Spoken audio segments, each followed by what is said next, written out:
Have you ever wondered why a butterfly can fly, a fish can swim, and a cat can simply stare at you like it owns the house? All of them may look very different, but they have something important in common. They belong to Kingdom Animalia. In this lesson, we will discover what makes an organism an animal, explore the major groups of animals, and understand how animals are classified. And of course, may kasama tayong konting Science Hugot. Welcome to my channel, Science with a Touch of Hugot. Let's explore! Discover short stories and discover ourselves. What is Kingdom Animalia?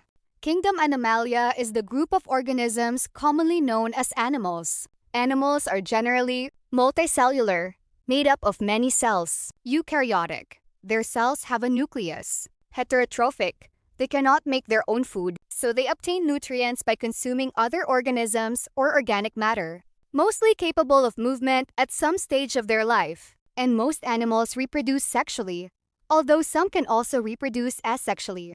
Unlike plants, animals do not have chloroplasts, so they cannot perform photosynthesis. In simple words, plants make their own food. Animals have to find theirs. And honestly, parang love life lang. Hindi lahat marunong gumawa ng sariling happiness. Minsan, naghahanap pa rin ng source of energy. Major groups of animals. Animals can be broadly divided into two major groups: invertebrates and vertebrates.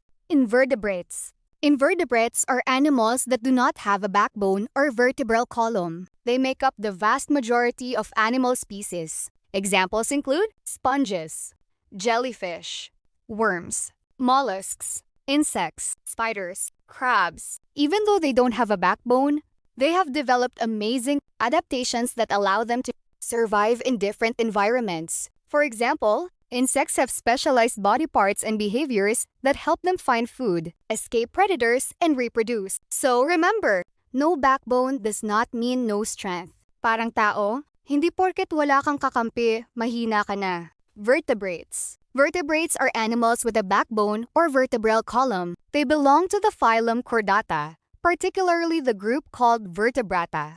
The major groups of vertebrates include fish, amphibians, reptiles, birds, and mammals. Let's look at each one. 1. Fish. Fish are aquatic vertebrates. Most fish live in water, breathe using gills, have fins for movement, have scales, are ectothermic, meaning their body temperature depends largely on their environment. Examples include goldfish, tuna, salmon, and sharks. And here's a little hugot, parang isda lang ang feelings. Kahit nasa tubig na, minsan hindi pa rin marunong lumangoy palayo. 2. Amphibians. Amphibians are animals that typically spend part of their lives in water and part on land. Examples include frogs, toads, salamanders. Many amphibians begin life in water. For example, a frog begins as a tadpole, which uses gills for breathing. As it develops, it undergoes metamorphosis and becomes an adult frog capable of living mainly on land.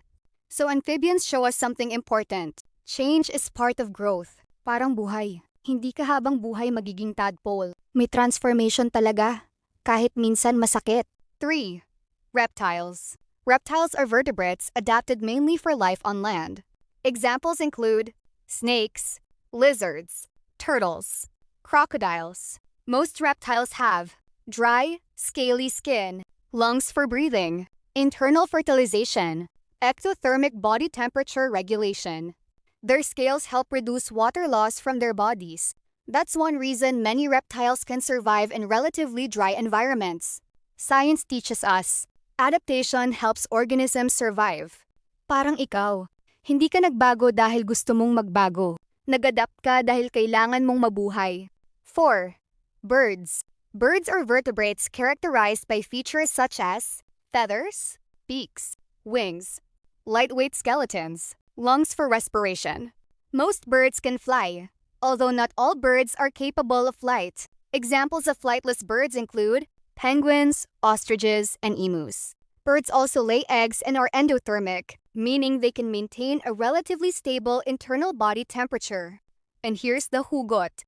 Hindi porket may wings, kailangan mong lumipad para maging successful. Sometimes survival isn't about how high you can fly.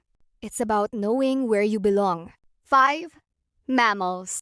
Mammals have several distinctive characteristics. They generally have hair or fur, breathe using lungs, are endothermic, give birth to live young, although there are exceptions, produce milk through mammary glands. Examples include dogs, cats, whales, bats, elephants, and humans. Yes, humans are mammals. We may think we're very different from other animals because of our intelligence, technology, and culture. Biologically, we are still part of Kingdom Animalia. That gives us one final hugot. Kahit gaano tayo katalino, kahit gaano kataas ang narating natin, bahagi pa rin tayo ng kalikasan.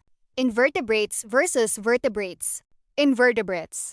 No backbone. Examples: jellyfish, insects, worms, snails, and spiders. Vertebrates have a backbone. Examples: fish, amphibians, reptiles, birds, and mammals. But remember, having a backbone is only one way of distinguishing these major groups. Animals have many other characteristics that scientists use for classification, such as body structure, reproduction, development, and evolutionary relationships. Why classify animals? Because there are millions of animal species on Earth.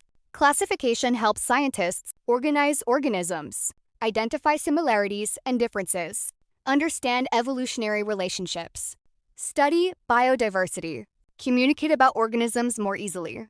Without classification, studying the enormous diversity of life would be much more difficult. Quick recall. Before we end, let's test your memory. Question 1. What kingdom includes animals? Kingdom Animalia. Question 2. What are animals without backbones called? Invertebrates. Question 3. What are animals with backbones called? Vertebrates. Question 4. Which vertebrate group has feathers? Birds. Question 5. Which vertebrate group produces milk for their young? Mammals. So, from the smallest insect to the largest whale, animals show us an incredible variety of forms, behaviors, and adaptations. Kingdom Animalia reminds us that life doesn't have only one way of surviving. Some swim, some fly, some crawl, some walk, and some even have to learn how to live in both water and land. And maybe that's the biggest science hugot of all. Hindi kailangang pareho kayo ng paraan para pareho kayong magkaroon ng lugar sa mundong ito. In biology, diversity is not a weakness. It's what makes life possible. This is Ma'am Hugot reminding you. Learn science, understand life, and never stop wondering. Thank you for learning with me today. Remember, biggest classroom. Don't forget to subscribe for more lessons. Keep finding the hugot in every day. See you in the next lesson.